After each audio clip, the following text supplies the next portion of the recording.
طب انت انا زي ما قلت لك كده رضوى الشربيني هتفرح قوي بالحاجه. احنا رايحين ان شاء الله قريب انا وهي نقعد بقى نتكلم ونتناقش في الاغنيه دي.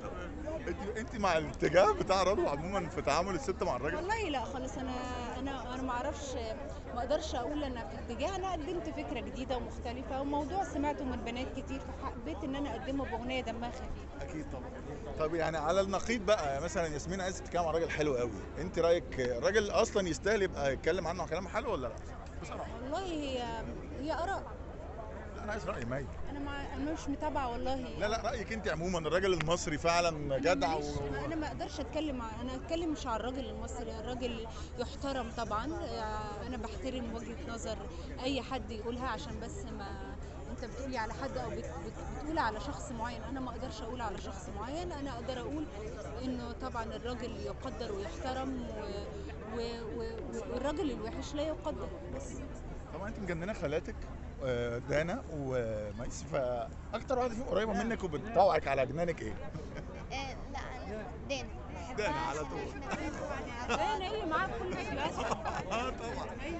الجمهور دانا كده بيتعامل معاكي ازاي وحابين وجودكم دايما طول الوقت؟ احنا بنقعد مع بعض كتير قوي، و احنا مثلا بنعمل على طول فلوجز، واحنا كل حاجه بنعملها مع بعض. انا اصلا هي اللي ساعدتني اختار الدريس وكل حاجه يعني. طبعا شيرين، انت رايك في اللي بيحصل معاها ايه؟ حتى فيديو والله وهي ممكن ما تدخلنيش في حاجات شخصيه بتاعت ناس، انا ماليش دعوه. انا عايزاك تكلمني النهارده على حاجه تفرحني. طبعا. انت ليه بتكلمني في المشاكل بس؟ ما تكلمني في الحاجات الحلوه. طبعا. طب نتكلم في نجاحك بقى. ايه؟ قلتي بتحبي ويجز واغاني الراب يعني. هي ويجز، قولي لنا بتحبي ويجز طبعا؟ ايوه. هتسهري معاه هتغني طيب راب؟ لا ممكن، مش عارف. ليه لا؟ لا ممكن تدخليها انا حاسس التمثيل. ان دي حاجه اهو. ايه؟ والله لو حبت حاجه ان شاء الله لما تكبر وحاسه ان هي دي فعلا الحاجه اللي هي حابه تعملها، ليه لا؟ لا مش لما تكبر، في سنها ده ممكن موافق لما تكبر. هم ده.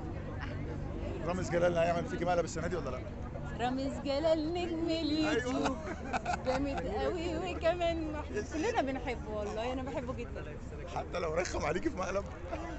والمقالب بتاعته صعبة قوي برضو، ما اقدرش يعني، صعبة يعني. في حاجات منهم بقول يا نهار ابيض، انا لو موجودة ممكن قلبي يقف. انا جبانة جدا جدا، فمش عارفة، ممكن اخاف قوي. لو شفتي رامز مبهدل مامي في مقلب هتعملي ايه؟ لا انا اروح احضنه، عايزه اشوفه. انت عايزه تشوفي مامي هذا؟ هي اصلا بتحبه. انا نفسي اشوفه بقالي كتير قوي اصلا. تمام. طب لا قولي له رساله من هنا بقى. هو انا عايزه اشوفك يا رامز. يا رامز. ايوه. ممكن يا ايه ده؟ ايه البنت اللي عايزه تفرح في مامتها دي؟ شفتي بقى؟ ايه ده؟ مش لوحدها، مصر كلها عايزه تشوفك مع رامز. ميس ودانا، هنشوفكم تاني مع بعض بقى في عمل. يا رب اتمنى بجد بجد، لان تجربتنا مع بعض كانت تجربه ناجحه جدا جدا. اتمنى ان شاء الله ان يكون في حاجه تتعرض علينا بنفس الشكل اللي احنا قدمناه، بشكل مختلف طبعا بس نفس الروح دي. فاتمنى ان شاء الله ان هي تحصل ان شاء الله. اجواء وشوشه بقى والتكريم والدنيا دي تقولي عنها ايه؟ اقول اختيار الجمهور كمان انه يحطك على القمه ده. استفتاء. الحمد لله مبسوطه جدا باستفتاء الجمهور وسعيده جدا بيه، واتمنى ان شاء الله ان احنا نكون قد المسؤوليه دي. ميرسي يا حبيبي. عايزه سؤالين بس.